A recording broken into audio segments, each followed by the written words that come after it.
तो फ्रेंड, आज की वीडियो सीरीज के अंदर हम डिस्कस करने वाले हैं लूपिंग स्टेटमेंट को। C plus plus programming language पे लगातार हम लोग डिस्कशन कर रहे हैं। और प्लेलिस्ट का लिंक अगर आपने एक्सेस नहीं किया तो जरूर कर लीजिएगा। नीचे डिस्क्रिप्शन बॉक्स में उसका लिंक मिल जाएगा। और बहुत ही बेहतरीन तरीके से सारी चीजें प्रोवाइड की जा रही हैं आपके एग्जामिनेशन पॉइंट ऑफ व्यू से, नॉलेज पॉइंट ऑफ व्यू से बहुत ही इंपॉर्टेंट है।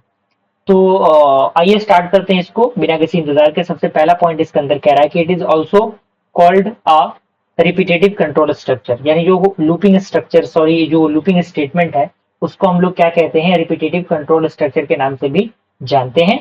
अगला पॉइंट कह रहा है कि some time we require a set of statements to be executed many times by changing the value of one or more variables each time to obtain a different result. यानी कहने का मतलब क्या है कि एक से अधिक हम क्या कर सकते हैं, वेरिएबल्स का जो वैल्यू है वो चेंज कर सकते हैं, और वो चेंजिंग करने के दौरान अलग अलग जो रिजल्ट है उस रिजल्ट को हम लोग क्या कर सकते हैं, फाइंड आउट कर सकते हैं by the help of looping statement. अगला पॉइंट करें कि this type of program execution is called looping, यानी इसी प्रकार का जो प्रोग्राम एग्जीक्यूशन होता है उसी को हम क्या कहते हैं, लूपिंग कहते हैं। अब यहाँ पे कह रहा है कि C plus plus provide the following जो कंस्ट्रक्ट होता है, यानी कह सकते हैं कि लूप स्टेटमेंट हम कह सकते हैं। तो तीन तरीके के loop structure C plus plus provide करता है, जिसमें सबसे पहला आपका आता है व्हाइल लूप, दूसरा आता है आपका डू व्हाइल लूप, तीसरा आपका आता है फॉर लूप। अब व्हाइल लूप का सिंटेक्स क्या होता है, यहाँ पे आपका दिया गया है व्हाइल होगा, व्हाइल में कुछ कंडीशंस रहेंगी। अगर वो कंडीशन ट्रू होगा तो इसके बीच का, यानी जो पैरेंथेसिस आपके दिए गए हैं ओपनिंग और क्लोजिंग, उसके बीच का जो स्टेटमेंट होगा वो प्रिंट होगा, उसका रिजल्ट आपको मिलेगा। अदरवाइज ये टर्मिनेट कर जाएगा, यानी यहीं पे एग्जिट हो जाएगा। अगला है आपका डू वाइल स्टेटमेंट, जिसका सिंटेक्स आप देखिए, सबसे पहले डू लिखा रहेगा, उसके बाद ओपनिंग करली ब्रेसेस होगा, उसके बाद स्टेटमेंट होगा।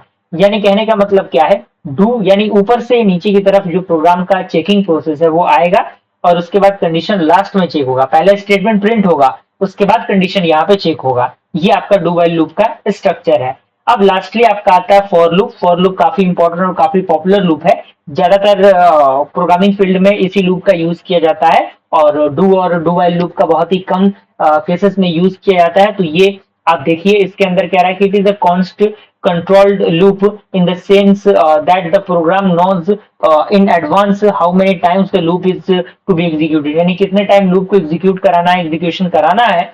इसके लिए हम क्या करते हैं, फॉर लूप का यूज करते हैं। तो सिंटेक्स आप देखिए, यहाँ पे फॉर लिखा रहेगा, और ओपनिंग और क्लोजिंग ब्रैकेट के अंदर आपका जो है वो इनिशियलाइजेशन रहेगा, यानी जो भी वैल्यूज इनिशियलाइज करनी है वो वैल्यूज यहाँ पे रहेंगी। डिसीजन रहेगा, और साथ ही साथ जो इंक्रीमेंट और डिक्रीमेंट करना है as compare and as per our requirement, जो भी हमें प्रिंट करना है उसके लिए हम स्टेटमेंट देंगे, और यहाँ पे जो स्टेटमेंट होगा वो रहेगा।